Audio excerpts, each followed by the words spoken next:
Henry, please keep away from that window. Don't take chances if you think we're in danger. Elsa, she's going to see that man next door again. I don't like it. Oh, I don't worry about her. It's all right, dear brother. Just don't take unnecessary risks.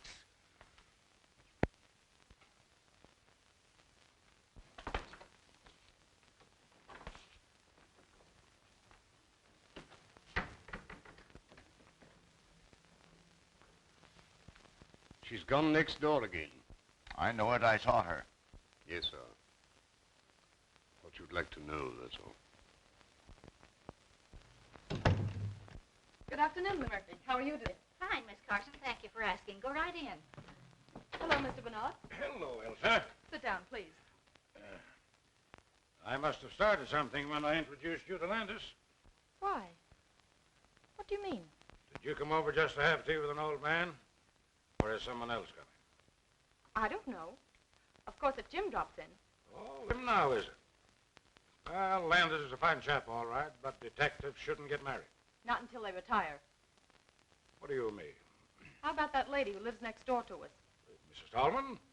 Why, your aunt and I are just old friends. So I've noticed. Say, if you get any more crazy notions about me, you can meet Landis in your uncle's home instead of my garden. If you knew how I've hated my uncle's house, and now it's even worse. I've wanted to talk to you about this, Mr. Bernard. I don't feel that everything's right with my uncles. Financially? Oh, no, it isn't that. It's just little things I notice. Well, tell me some of the things, Elsa. Well, none of them seems anything by itself. Oh, I suppose it's natural enough for two elderly men not to venture out of the house after dark. Anyone might hate to sit in a lighted room unless the blinds were drawn, and anyone might be nervous of burglars or fly into a rage at the mere mention of peddlers. Well, how long have they seemed nervous? I noticed it about 2 weeks ago. Have you any idea what makes them so nervous? They're rather mysteries in the neighborhood, you know. I've wondered about Deegan. Who's Deegan? He was the last man we had. He shouted all sorts of threats when Uncle Henry discharged him. I don't think he'd do anything really dangerous, though. I like Deegan. Much better, in fact, than our present man, Foot.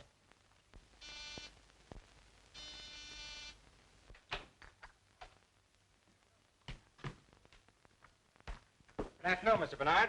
Hello, Elsa. Sit down. I'll pour you some tea. Are you all through? Yep. I have my man in jail, and my work here is finished. I'm going to town tonight. Give my regards to all the gang at headquarters. I surely will, sir. But don't think for a moment you're forgotten. The old-timers all hold you up as a shining example to me. They call me Sherlock Jr.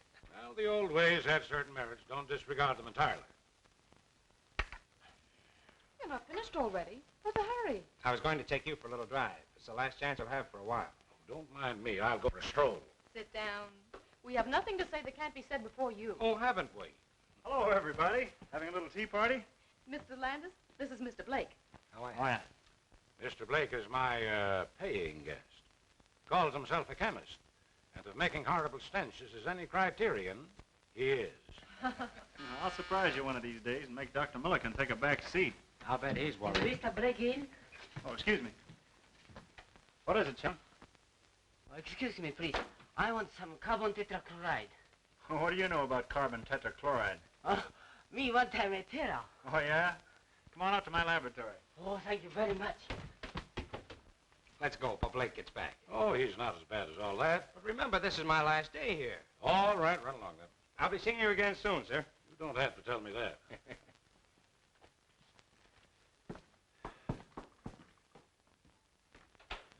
What a glorious thing youth is.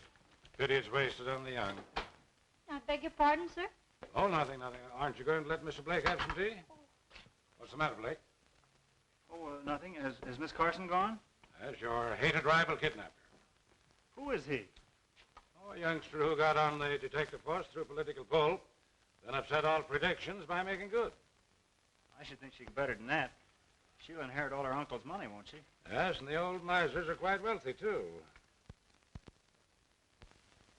You said you'd see the way was clear for me, and you haven't kept your bargain. Keep a civil tongue in your head, you pup. You better talk to her, or... Or what? You'll find out.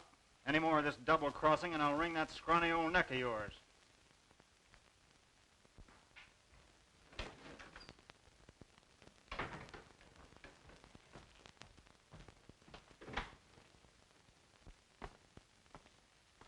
Won't you please say yes, dear? I can't now. Oh, it's no use pretending I love my uncles. I don't. They wouldn't let me when my mother and father were killed and I first came to live with them. But they need me, Jim.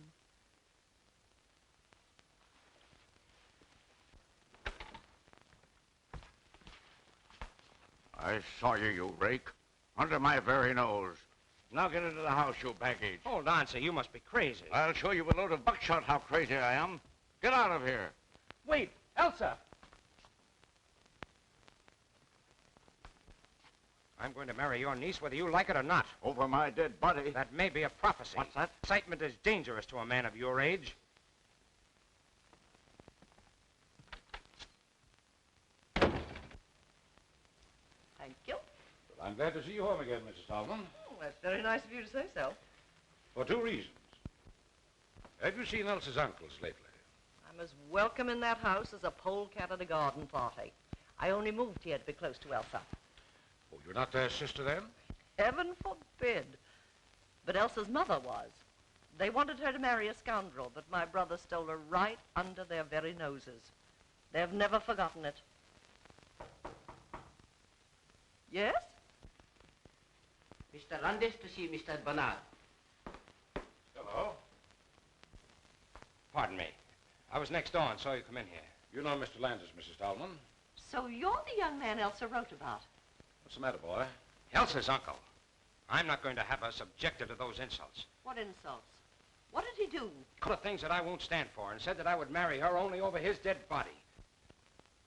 It's not a bad idea. What have they got against me? Perhaps they don't like detectives. Just what do you mean by that? Well, nothing, but they won't even speak to me, and I'm retired. I've decided not to leave tonight.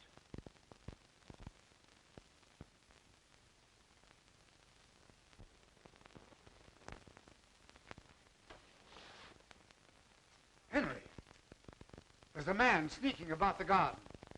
What'd you tell me about keeping away from the window? What are you trying to do, make a target of yourself? But whom are you afraid of, Henry?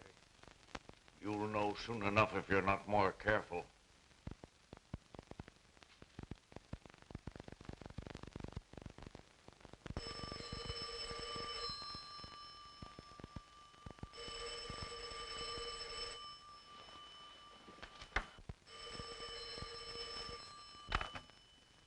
Hello? Hello? Who is it? Well, sir. Please come over. Something terrible has happened. I'll be over as soon as I get dressed. Oh, please, Mr. Bernard, tell me what to do. There, now, dear, keep cool. Now tell me, what's happened? Uncle Henry. In there.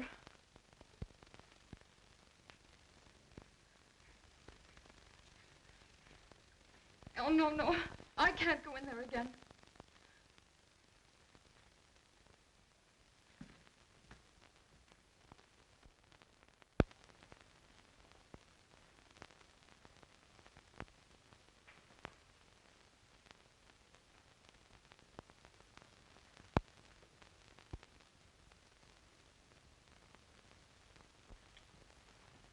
Hello, Doctor. Henry Carson is in there in the library, stabbed in the back. Great Scott.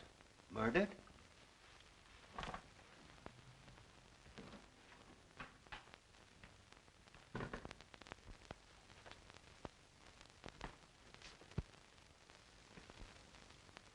Good. Well, this is the one time I didn't expect to see you, as if you'd stepped out of a bandbox. Did you think I'd be wearing an old flannel nightshirt?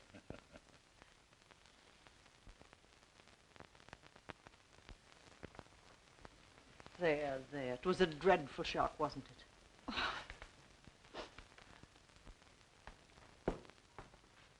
Come in and stay at the door, Jim.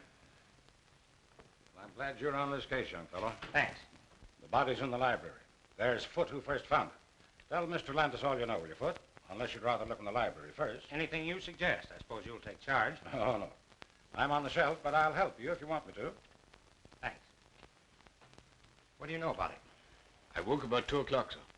It was very warm, so I got up and opened the window.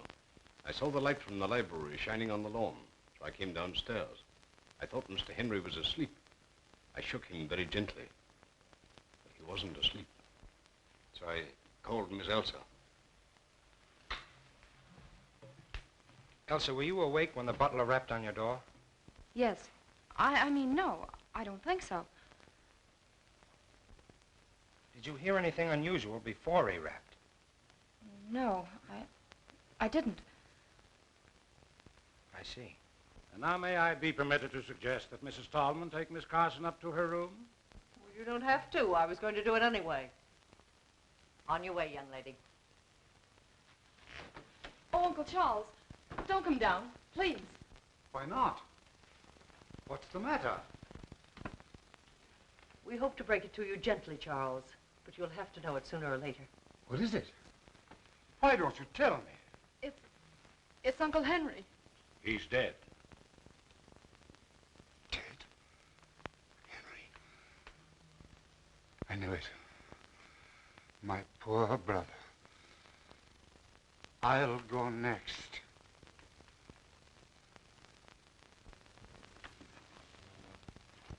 Do you think the stab in the back was the cause of death? Naturally. But this was done with a fine instrument, which accounts for so little superficial bleeding. There was none. The edges of the cut in his shirt and undershirt were bloodstained. Yet if the instrument reached the heart, there would be blood on it when it was withdrawn. If it reached the heart. Young man, I'm short of sleep. Good night. If it reached the heart.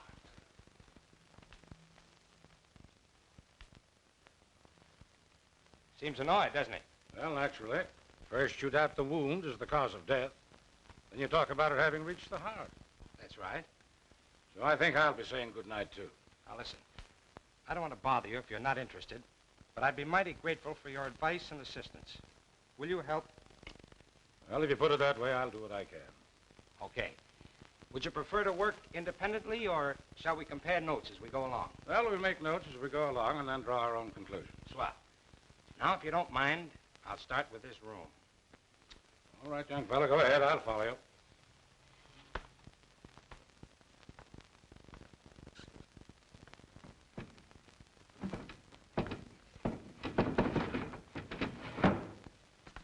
Evidently, the murderer didn't come in by the window. Well, there's no sign of a struggle. Carson was stabbed without warning as he sat at his desk, not moved to that position afterwards. I'm with you on that.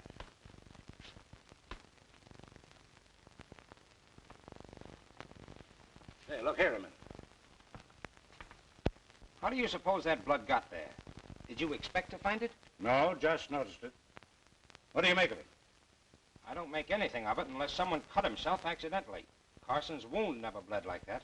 Look, there's a little mark here, too, in line with these spots, where a sharp point scratched the shellac. That's interesting. Someone dropped a sharp instrument here that had blood on it, and the blood dripped a little. Mm-hmm. Well, for the present, that explanation ought to serve. But where's the weapon? I haven't seen a sign of any possible weapon, blood-stained or not. What's that on the little table by the sofa?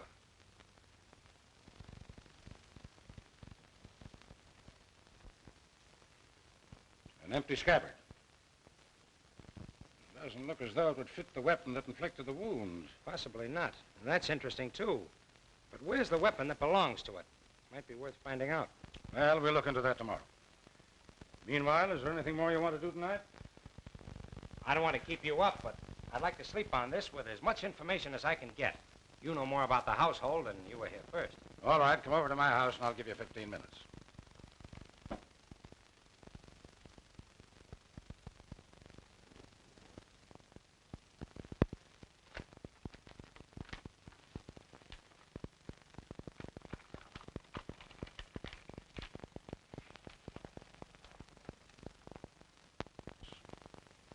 Only got to know Elsa through her aunt, Mrs. Tallman. Well, that about covers everyone. Well, except Peter Blake, my lodger. What has he to do with it? Oh, probably nothing. But he's had his eye on Elsa for some time, and he knows she'll inherit her uncle's fortune. Well, as far as that goes, I could be suspected myself. Or Mrs. Tallman. You remember what she said. Well, now there's something else. Elsa was very agitated, of course, but wouldn't let me send for the police, which struck me as, well, unusual. She naturally wants to have the murderer punished. Yes, you think so? Yet when I suggested that she send for her aunt, she stammered a very poor excuse. But you did send for her. Oh, yes. Now, don't misunderstand me. I don't for a moment suspect either one of these two women. But there's something peculiar at the back of Elsa's attitude. She's fond of her aunt, isn't she? Oh, devoted to her. Well, I guess that's all. Oh, yeah. Let me show you what I found. I found it beneath the dead man's hand.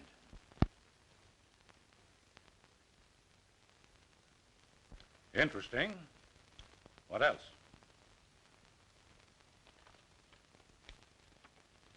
A dead mouse. Well, that's interesting, too. It's prima facie evidence against the housemaid, but it's not just the kind of evidence we're looking for, is it? Maybe not. Who knows? Good morning, dear. I wanted a moment with you alone before Bernard arrives. Let's go to the sitting room. I'm afraid I had no washout this morning. I hardly slept all night. I know the shock must have been terrible.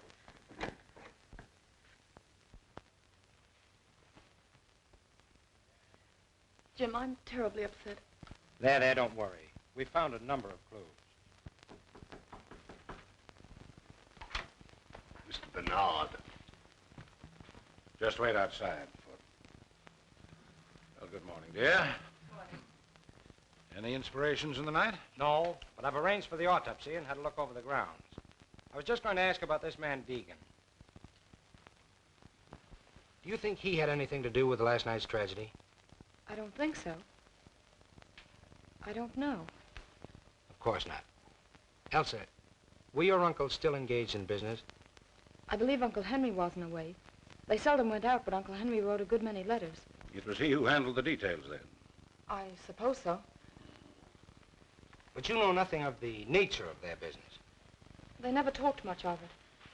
Some real estate investments, I think. You never overheard them mention an enemy? No, I never have. Would it be possible for us to see your Uncle Charles for a moment? Oh, no, you mustn't. Please, don't disturb him now.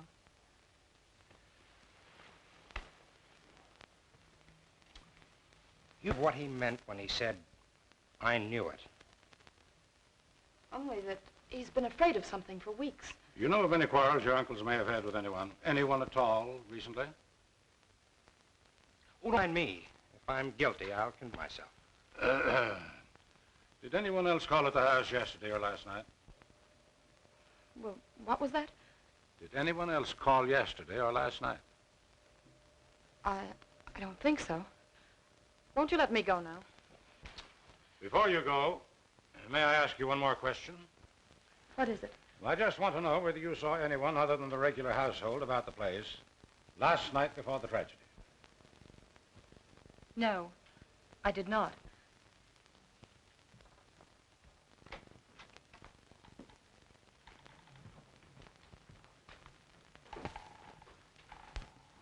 Come in, Foot.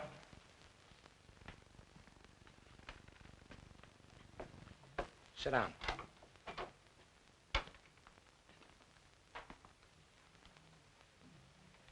I have a few questions to ask you. This is unlocked, Foot. Did you lock it last night? No, sir.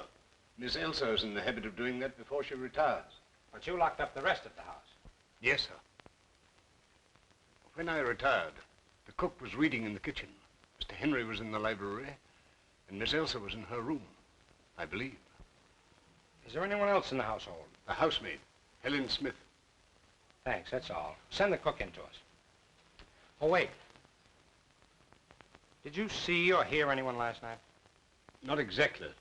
What do you mean by that? Nothing, sir. Okay, send the cook in. A little experiment in psychology. Foot knows that we know he's holding something back. You'll have a good alibi. All the better. We'll check it and place him in the case one way or another. Come in. I'm afraid I don't know your name. Miss Dubbin, sir. Now, Miss Dubbin, I want you to tell me what happened last night. Sit down, please. Well, it was after dinner when the dishes was washed up with the help of Helen Smith, who is always neat and helpful with a quiet tongue and tidy ways. Not like that Mr. Foote who thinks he owns the house. Skip that. Go ahead. Mr. Foote had some silver to polish in the pantry, so I settled down to read a book called Passions in the Purple. And, sir, while I don't go much for princes or princesses in a rule, I must say those two was as deserving a pair of young lovers as you could ever hope to find. Exactly. And after you read about them for a while, you went to bed. Yes, sir, but it was quite late. And then I had such a fright. What frightened you? It was nearly midnight when suddenly I looked up from the book page as if some power outside myself had drawn my eyes to the window. And there was a man's face, right up against the glass. I nearly fell off at the chair, because in the book the prince has been captured. Did you recognize the face? No, sir. I was much too scared. Did you warn Mr. Henry? Me warn Mr. Henry? With his terrible temper? No, sir. But I told Mr. Foote this morning. Quite right. We won't detain you any longer. You may go.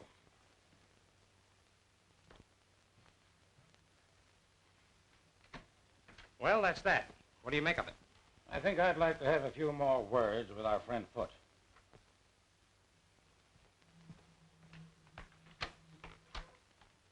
Foote! We find we have a few more questions to ask you. Yes, sir? Have you put down any poison against rats or mice lately? No, sir. I didn't know of any having been put down. Say, by the way, why didn't you tell us about the face at the window last night? Slipped my memories. A few minutes ago, I asked you whether you saw or heard anyone last night, and you answered, not exactly. Well, sir, I told you that I woke up shortly before 2 o'clock. I woke before that, around midnight, I believe.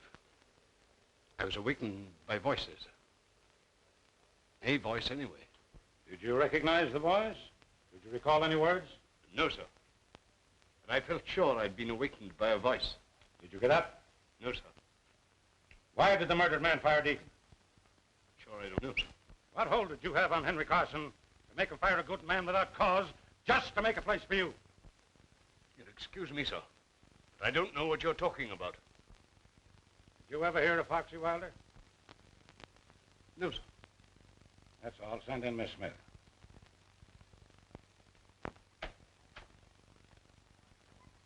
What was all that about? Shot in the dark that hit him. Did you see Foote take it? I certainly did. Who's the man? Forger that I haven't seen for 15 years or so. He was arrested twice, but wiggled out of both convictions. We have his fingerprints, though, and I'm practically certain he's the same.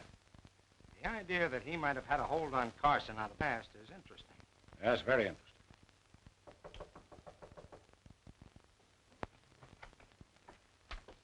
Take a seat, Miss Smith. I know nothing about the murder of Henry Carson. I was in bed and asleep by 10 o'clock.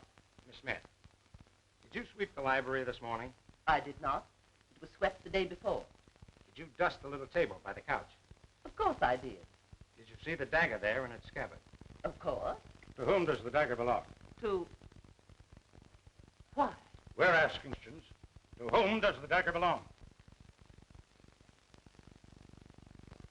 I haven't any idea.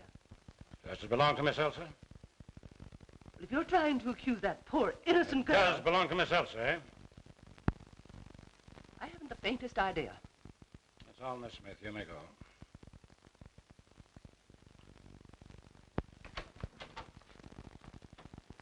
Well, you found out what you wanted to know. Now, look here. You don't imagine that Elsa... I imagine nothing. There's a lot of things I want to know.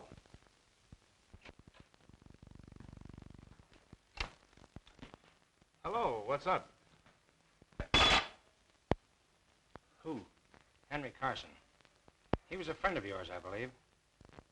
Well, I just knew him, sir. What are you, doing here, Mr. Blake? Oh, just experimenting.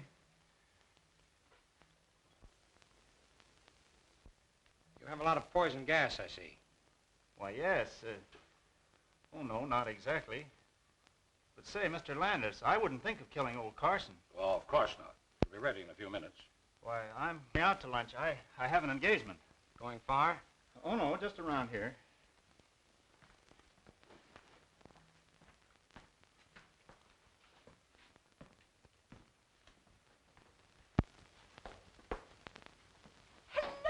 Well, you've just missed lunch. What's the bag for? Uncle Charles insisted I come to stay with you. Well, wonders never cease. Well, you're welcome, my dear. Take any room you like upstairs and make yourself at home. Are you acting as convoys? Oh, no, we just met outside. Landis wanted to call on you, so I came to take care of him. Well, a lot of help you'd be. Step into the drawing room. Chong, take Miss Elsa's bag upstairs. We'll just see what they want. Sit down.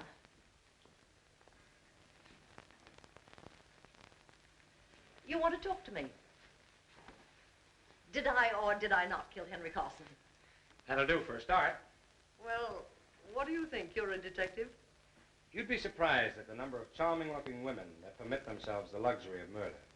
You know, I'm beginning to like you. But you haven't answered my question. I'm not going to, young man. Find out for yourself. I'll admit I once shot a man, but it was a very poor shot and I was terribly ashamed of it. Carson's death was no great grief to you, was it? No. I'm a good hater, as anyone who is unkind to Elsa will find out. Have you been in touch with the Carson house lately? Let's see. We talked it over last night. But we couldn't imagine who might have done it. I mean, were you in touch with the Carson house, Mrs. Tallman? Why, I haven't seen Aunt Marion for days. But you talked to her. After we found Uncle Henry, Aunt Marion came over you. Don't be silly, child. You telephoned me last night about 10 o'clock and asked me to come over. Why didn't you tell us that, Elsa? What has telephoning my aunt to do with the murder? It might have a lot to do with it. Did you go? No. I knew that a row with her uncle would just make matters worse for her. Was it because of the incident between your Uncle Henry and me? Yes, he was much worse after you left. You mustn't let our visit upset either. Oh, certainly not. But on the other hand, Mrs. Tallman, I must ask you not to attempt to leave town. I have no intentions of leaving town. You'll find it very hard to arrest me while Chong is still with me. Good afternoon, gentlemen.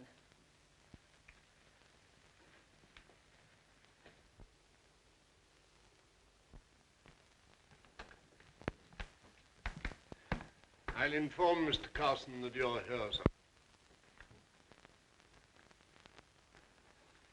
Say, Foot seems like cocky.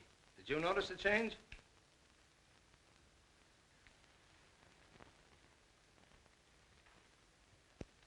What's the matter? Never going to speak to me again? Look here, young fella. What is the idea of that last crack to Miss Tallman? Too bad if it turns out to be her. You go chase yourself. Well, gentlemen, here I am. Be seated, gentlemen, please.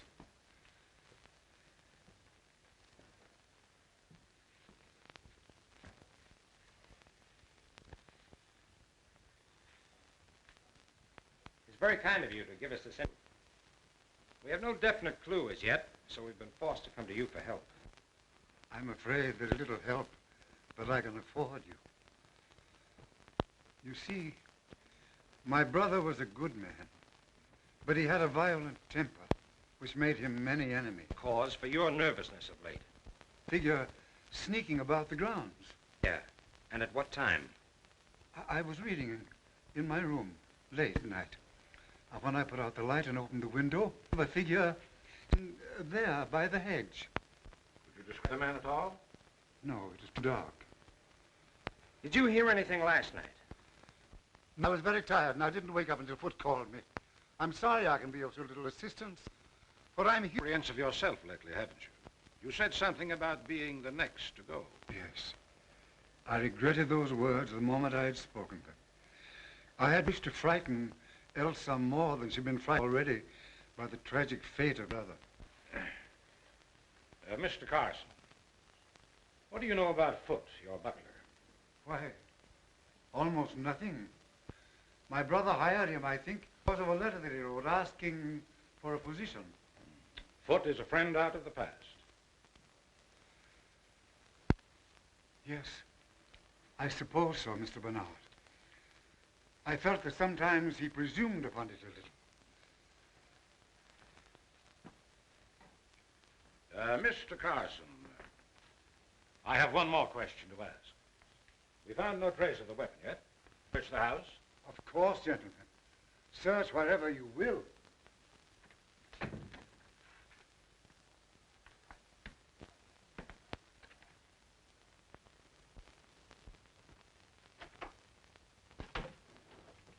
No use looking in there. If it were hidden among her clothes, she'd have found it herself.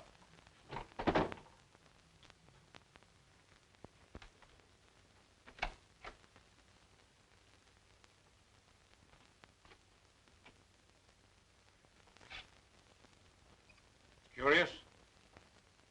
Look at it. What about it? Why, look at it. Elsa never wore a dress like that in her life. Well, maybe it belonged to her mother. Take a good look, will you, Landis? This dress has been worn recently. And look, the bottom of the skirt is muddy. The mud isn't quite dry, see? See, you're right. There's another odd thing. Look at that cut. Singed. Quite recent, too. Elsa must have been doing some cooking. Yes, and put her whole arm in the stove. Look at the length of that skirt. And another thing, it's too big for her. Looks more like a dress Mrs. Tallman might wear. I believe it'd fit her. I'm going to have a look at that stove. Meet you downstairs.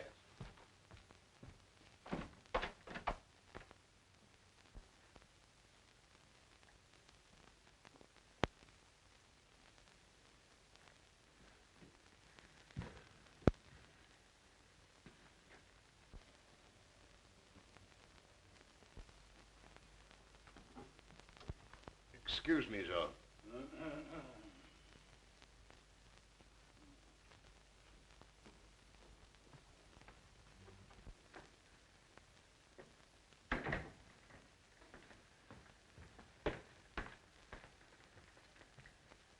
I thought Foot was here.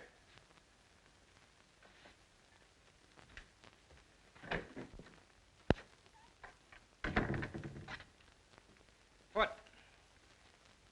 Do you remember anything more about the voice that awakened you earlier in the evening? I really don't remember anything more than I told you, sir. Well, do me a favor and try hard to remember now, will you? I'll try, sir.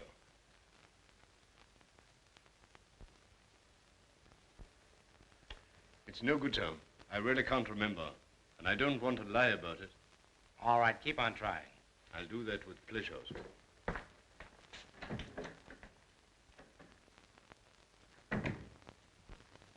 No, I can't say that I noticed anything peculiar about the library chandelier. Well, I did. When we were waiting in there for Charles Carson, I happened to look up at it. One of the gas jets was fully open and parallel with the pipe. But great Scott, man, we would have smelled it. Oh, no, we wouldn't. The cook tells me that Henry Carson had a scrap with the gas company and it was shut off all over the house. She uses a coal stove. That's how I found out about it. Well, what harm could it do then if it were open? When I went in to speak to Foot, it was closed again. But who would have touched it? Was Foot in there long enough to have turned it off? Oh, quiet. What on earth has that got to do with the case? You don't see the connection? No, frankly, I don't. Well, possibly not. It was just a crazy idea I had about Blake. I don't take much stock in this affected humility of yours, young fella. Come on now, what's the connection? We'll see. Oh, I took the facts out of the cook that the man at the window looked like a foreigner. Wore a cap, had gray or blue eyes, an unshaven face, and a black mustache. A complete description. Either she was lying in the first place, or she's made it all up. No, she didn't know she knew it. And we'll have no difficulty in finding it. Want me to do it? I'd be glad if you would. And now, before I leave, I think I'll pay Mr. Blake another little visit.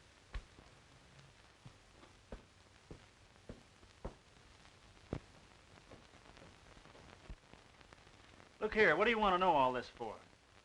You prefer not to answer? No, I don't mind. I was only joking. The fact is, I'm working on a new infallible gas disinfectant in rooms where people have had contagious diseases. You have a number of gas containers here. What are they? Why, there's natural gas, there's And in those carboys? ether, ammonia, and chloroform. Is this the company that supplies you, Bar Chemical Company? Yes? Anyone come in here? Well, there was Chong, you know. But wait, that fellow Foot from over at Carson's was in here one day. What did he want? Well, I'd promised Elsa a good cleaning fluid for her gloves, and she sent Foot over for it. That was 3 days ago. What time did you go to bed last night? Oh, about 20 minutes after 11, I think. You didn't go out? No, of course not. You're lying, you know. What makes you think so? What time did you go out? Oh, about 10:30, I guess. No harm in going out for a breath of air. Where'd you go? Look here, you haven't any right to come here trying to third-degree me. You don't care to answer? No, I don't. Very well. Well, wait a minute. What are you going to do about it? Nothing for the moment. But when you get ready to tell me what you were doing on the night of the murder, let me know.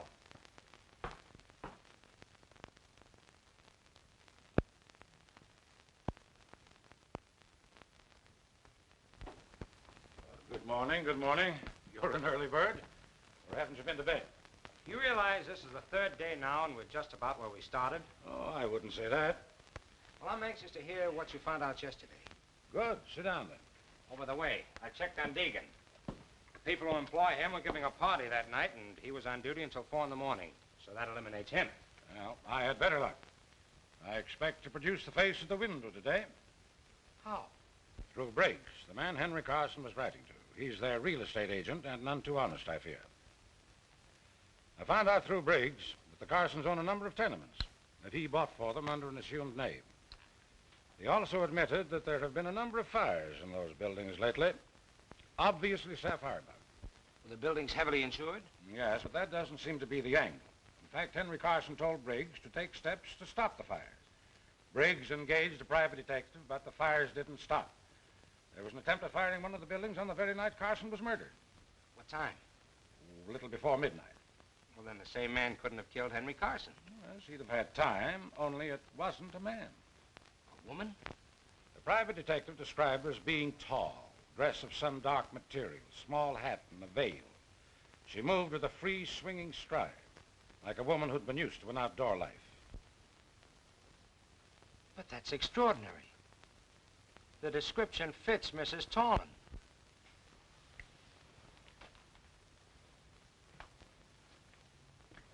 I knew you'd say that. I asked Charles Carson if he had any clue to the firebug. He's got someone in the back of his mind, but he wouldn't say. Though he hinted that the firebug and the murderer might be the same person. You think Mrs. Tallman couldn't have done it? That dress in Elsa's room. Well? If she had just escaped arrest and thought somebody was following her, and instead of making for her own home, she made for the Carsons. Henry Carson admitted her and swore at her for disturbing him. His voice, or hers, woke foot. In the heat of the moment, she picked up the dagger, stabbed Carson, then hurried to the hall. Now let's say that by that time, Elsa had come out into the upper hall, and so Mrs. Tallman pulled herself together, went upstairs to the girl, and borrowed another dress to go home in, leaving hers with the singed cuff. So you figured that you put two and two together, eh? His attitude? Yes, but it wouldn't explain the face at the kitchen window, which is an exact description of one of Carson's out tenants, the man who lost his wife and child in one of the fires. Let's go see Foot. Good morning, Doctor.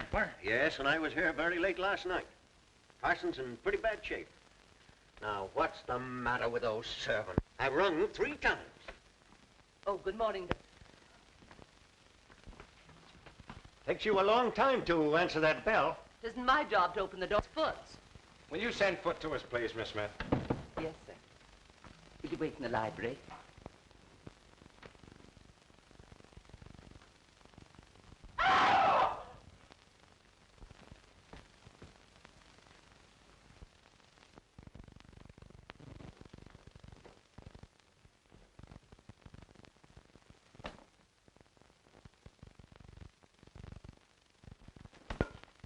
What's the matter? What happened? Foot! Foot! Oh, Mr. Landis, what's the matter? Foot isn't here, sir. What? The fact is, Mr. Carson, Foot has been injured. What? How could he be? He had no business leaving the house at this hour of the day. He's dead. Dead? Foot? Oh, nonsense. Now, don't get excited, Mr. Carson. Foot was killed last night.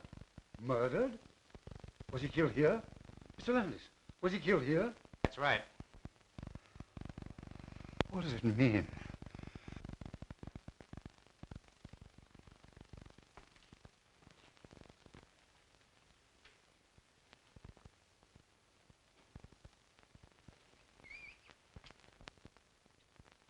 Look here, Landis. What do you make of this? Looks as if some very muddy article was dragged across the sill. See that out there? Yes. Flower bed is covered with footprints that have been carefully trodden out.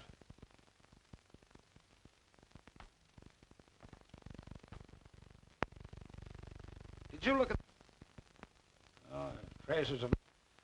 Your eyes are better than mine, young fellow. He must have dropped his dagger in the mud. Or buried it after the first murder and dug it up again for this one. Another murder, all right. Exactly. He's been dead probably 7 or 8 hours. He died instantly, or very nearly so. The wounds are very similar, and were probably made with the same instrument with which Henry Carson was stabbed. Yeah, just a minute. Where are you going? Let me go. Keep your hands off me, Jim Brooks. What do you mean, poking your nose into other people's business? Asking me where I'm going and doing... Stop that noise. You want Mr. Carson down here again? Well, I'm not going to stay in this house to be murdered, too. Go back to the kitchen. If you try to leave this house before I give you permission, I'll put you in jail.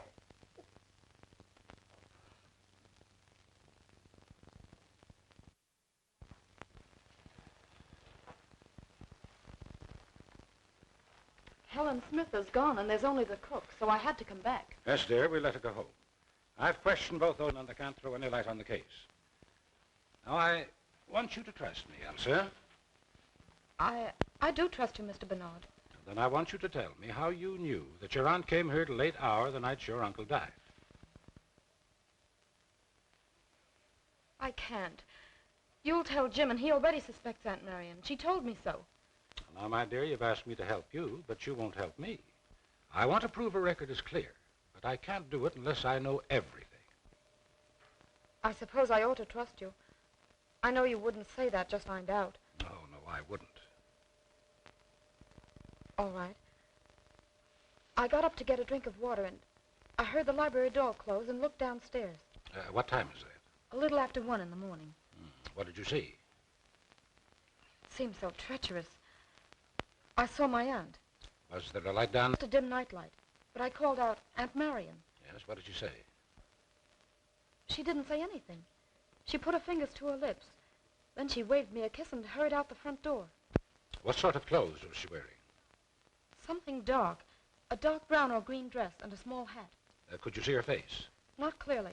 There was very little light, and her face was in shadow. Well, could it have been the figure of the housemaid? I suppose it might. Oh, no, it couldn't. Aunt Marion waved a kiss to me. Helen would never do that. Could it have been the cook? No. Oh, Mr. Bernard, do you suppose it wasn't my aunt after all? Well, she didn't speak. And one might have the presence of mind when you called out Aunt Marion to play the part of your aunt. I hope you're right. I couldn't believe Aunt Marion would do anything so horrible. Well, neither could I. But in the meantime, don't say anything about it to anyone, especially Mrs. Tallman. And don't worry. You are a comfort and a darling. I want you to promise me that you won't arrest Mrs. Tallman for 2 or 3 days. I'll call it a hunch if you like. All right, sir. I'll take a chance on your judgment. What are we doing here? I'm going to have another look at that dress.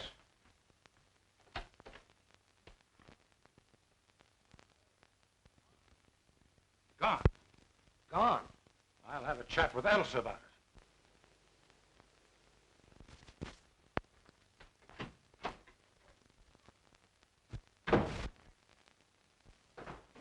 There's your man, sir. Is this the man you saw at the window? It's the very man, sir. We have a few questions to ask you. Come in here.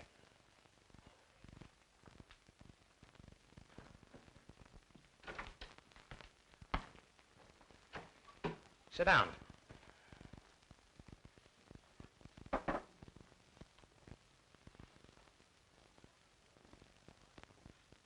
Honest gentlemen, I don't know nothing about it. Don't worry about that now. Sit down. We haven't accused you of anything yet, you know. Now, you tell us your story in your own way. Well, it was like this. A month ago, I was a contented man with a wife and a baby. He was as pretty a kid as... Well, I'd been working one night, and I was getting home late. I saw a lot of people running towards my street, so So I ran too.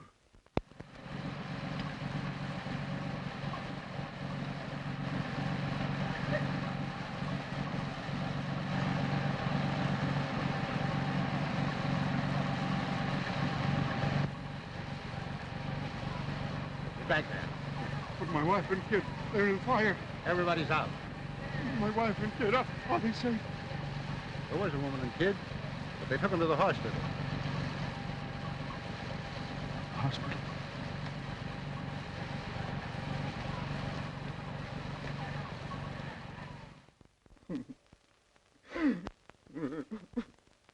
Excuse me, gentlemen.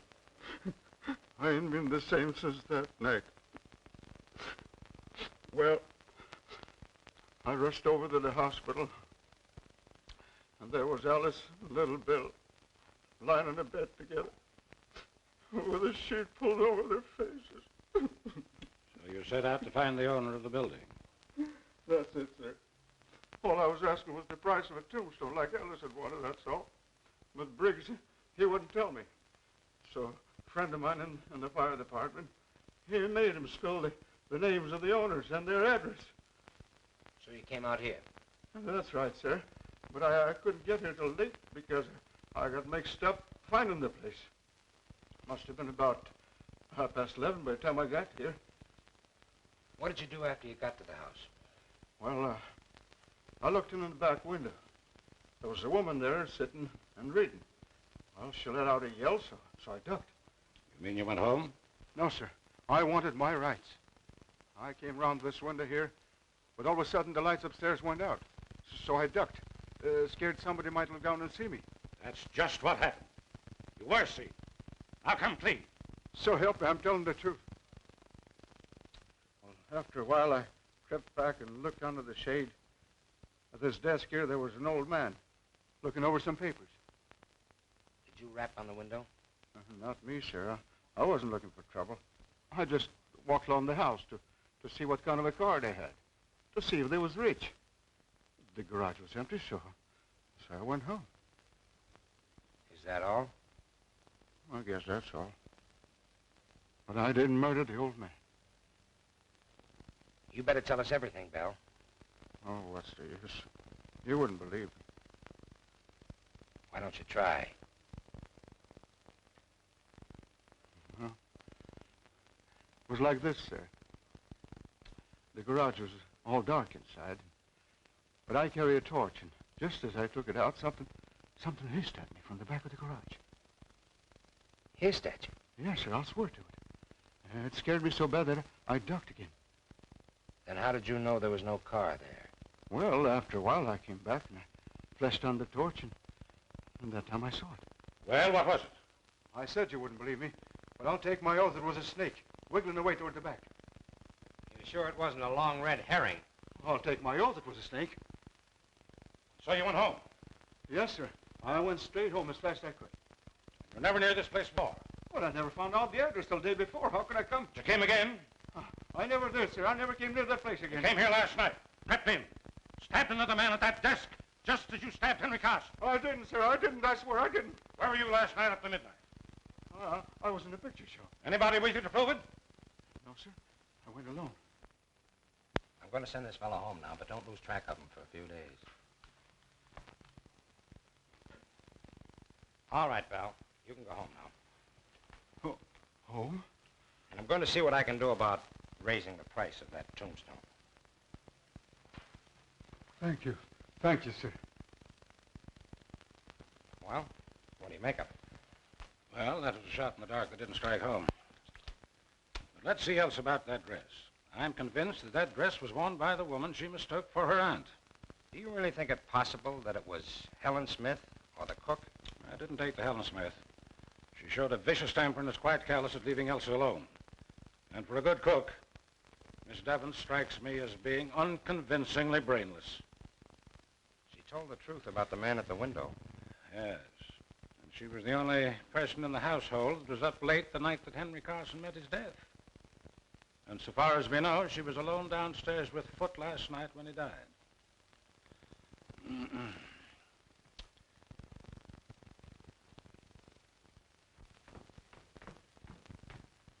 Where are you going with this? To the kitchen, sir. And the incinerator, I suppose. No, sir. Miss Elsie thought I might be able to wear it. Elsa!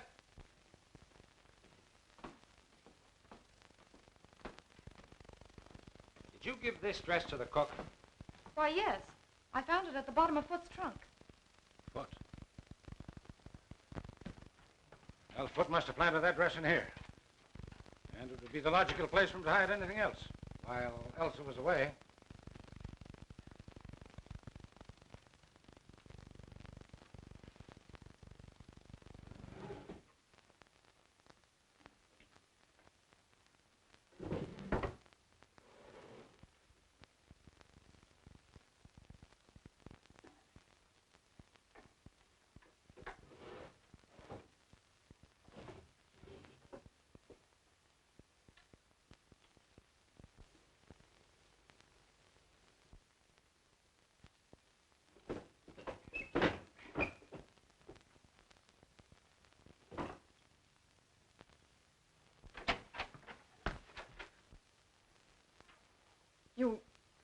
You found it. Yes, Elsa, where you hid it. Oh, I know I shouldn't have done it, but it lay there. Where? It lay on the floor of the library. Foot hadn't seen it, so I sent him for water. Then I ran upstairs and threw it in my wardrobe. That's why you called Mr. Bernard from upstairs, but why did you hide the dagger, Elsa? Oh, don't you understand? I thought I had seen Aunt Marion leaving the library. When I saw that dagger covered with blood... Then you washed it and later hid it in the drawer. You did a very foolish and dangerous thing. Oh, it wasn't as bad as all that, dear. There are other clues, you know. I'm sorry. But I'm not frightened anymore. The gentleman from the chemical company wants to see you, Mr. Landis. Oh, thank you. Will you come too? Excuse us, dear.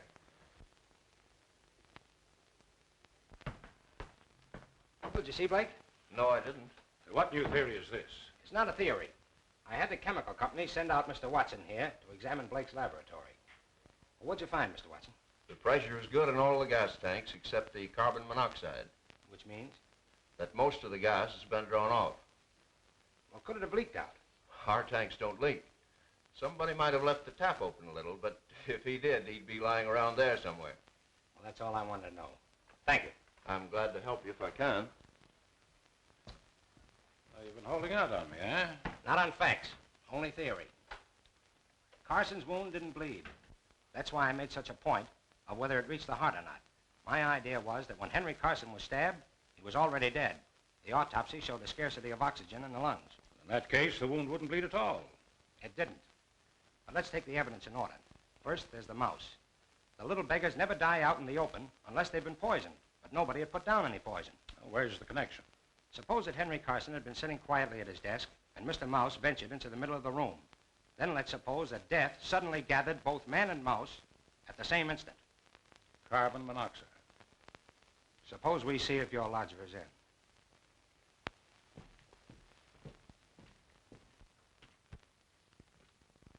Well, it looks like he skipped. I'll broadcast his description. We'll soon pick him up. Say, Landis, how do you figure the gas got in the library? From the gas jet and the chandelier. Blake tapped the pipe and let in the carbon monoxide from the tank. Sounds interesting, but I'm inclined to think it's all moonshine and coincidence. Now, how would that hook up with the stabbing of Henry Carson and the stabbing of Foot and the dagger and the disappearing dress and the woman in the hallway? Were they all in the plot together? We're not even sure that Foot and Carson were stabbed with the same dagger. We're sure they weren't.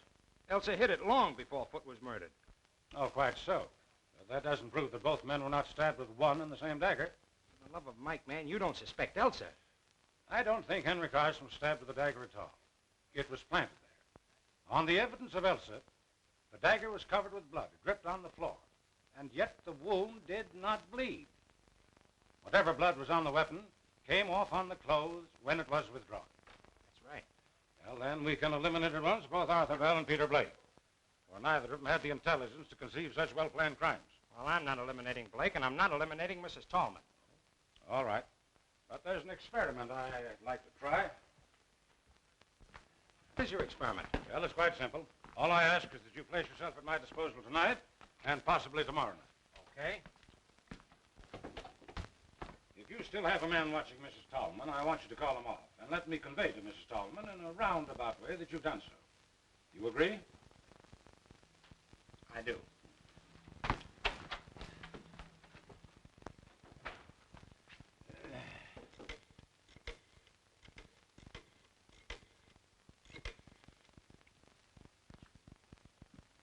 Hello, Elsa. Well, I think I have some good news. Landis has agreed to remove the man who's watching Mrs. Tallman. And he doesn't suspect her anymore? Oh, may I tell her so? Oh, I don't see why I shouldn't tell her. I don't think there's any secret about it. Well, I wouldn't be surprised if we had the real culprit any time now. Oh, it's a pleasure. Goodbye. All right, I've called off my man. What next? I want you to go back to your hotel and stay there quite openly. And about 11 tonight, slip out and creep up to my back door without letting anyone see you. Anyone at all. Can you do it? I think so. All right, then. Off you do.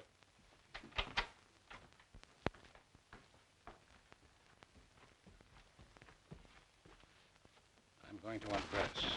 You wait here until I come out again.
Say, what's the idea? That's the experiment. Don't talk, not a sound.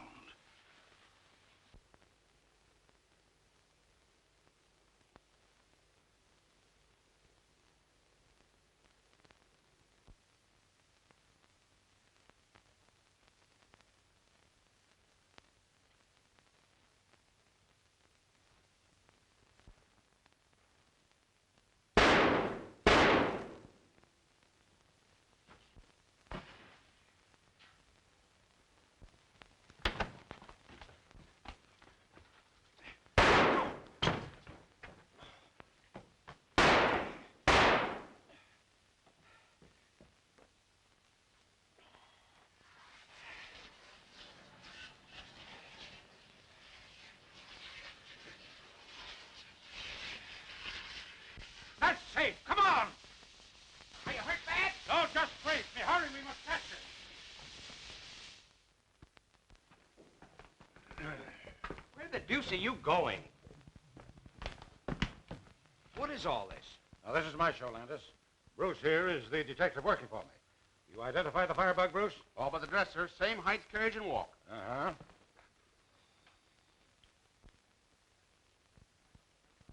Mr. Landis, I know that I've done wrong.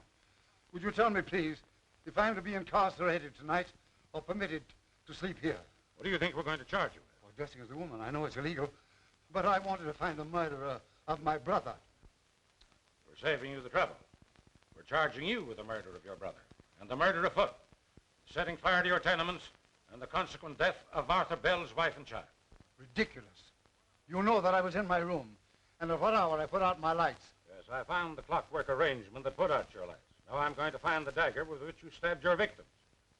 That was a smart idea of yours, planting the dagger smeared with your own blood. You see, I saw the first morning that you had a piece of tape on one of your fingers. Lies, lies, Mr. Landis. How long is this farce to continue? Until you confess. Come on, Landis. Let's find that dagger. I think I know where to look. One moment, gentlemen, please. I admit I'm the firebug. Unfortunately, I'm the miserable victim of a pathological mania. But I know nothing about the murder of my brother or afoot. That woman next door did it. You murdered them both. You fired your buildings for the insurance. Then you came home that night and found your brother as you thought asleep. With him out of the way, you would possess his fortune as well as your own. You saw the letter he was writing to Briggs, and you stabbed him to put an end to him and his interference. You're mad. But Elsa's cry awakened Foot, who came down and found you and feminine attire. He proceeded to blackmail you. You lured him into the library, where you stabbed him as you did your brother.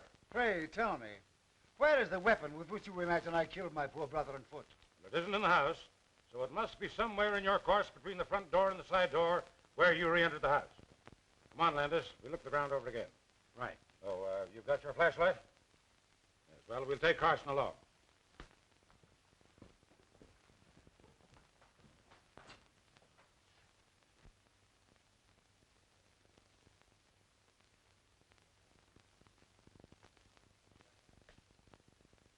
Look there, Landis.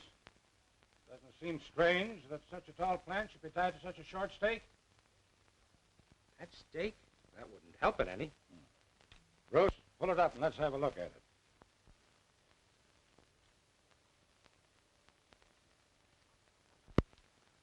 That accounts for the mud on Foot's back.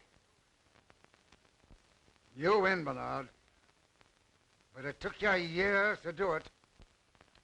But I got you in the last trap. Okay, Bruce.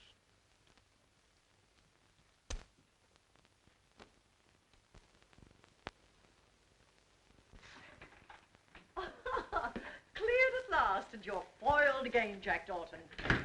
I'm sorry, Mr. Tallman. Oh, forget it. I suppose you want to talk to the mastermind. Yes, but I wondered... Oh, I know what you're wondering. I'll just see if she's presentable. She's had quite a shock, you know. Yes, she must have had. You'll find Sherlock in there. Thank you. Good morning. Oh, good morning. Oh, don't get up. See, now that it's all over, do you mind telling me how you happen to suspect Carson? Not at all. You took it for granted that Carson wouldn't murder his own brother, and you never looked his way. I didn't and did. That's all. Well, that's not all by a long shot. But I believe congratulations are in order. Oh. But don't forget, you must congratulate me, too. For what? Because I've got the man who really killed Carson. Blake? Yes, again. Say, what is this, a game? Where is the real murderer? I have him by the hand. Are you trying to kid me? I'm not kidding. You killed Henry Carson. I never could figure why Foot should turn back that gas jet in the library. It didn't make sense. But you were there, too. It was easy for you to enter the library while I was talking to the cook. Go ahead. Carson's last words when he was caught implied that you had known each other before, but you were certainly not old friends. So you must have been enemies. You on the side of the law, he against it. And so far, you're right. But not once could I get evidence to justify an arrest. Now, what else, young fella? There was Arthur Bell and the hiss of the snake. I took another look at the Carson garage this afternoon. In the back wall, behind the firewood, is a small hole recently bored leading to your garage. And there are yards of rubber tubing in the back seat of your car. Naturally. It's no dice. You'd already opened the gas jet in the library that day you called about the fence. Mm-hmm. What else? You made sure that Henry Carson was at his desk. Then you connected the tube with the gas jet in the garage. You then went back to your own garage, connected the tube to the tank, and turned on the gas. That was the hiss that scared Bell.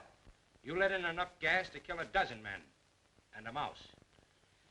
Then you drew back the tube, and it was the end of that writhing tube that Bell saw. Of course, he thought it was a snake. And the confessed stabbing of Henry by Charles. Henry Carson was as dead as that mouse when his brother stabbed him.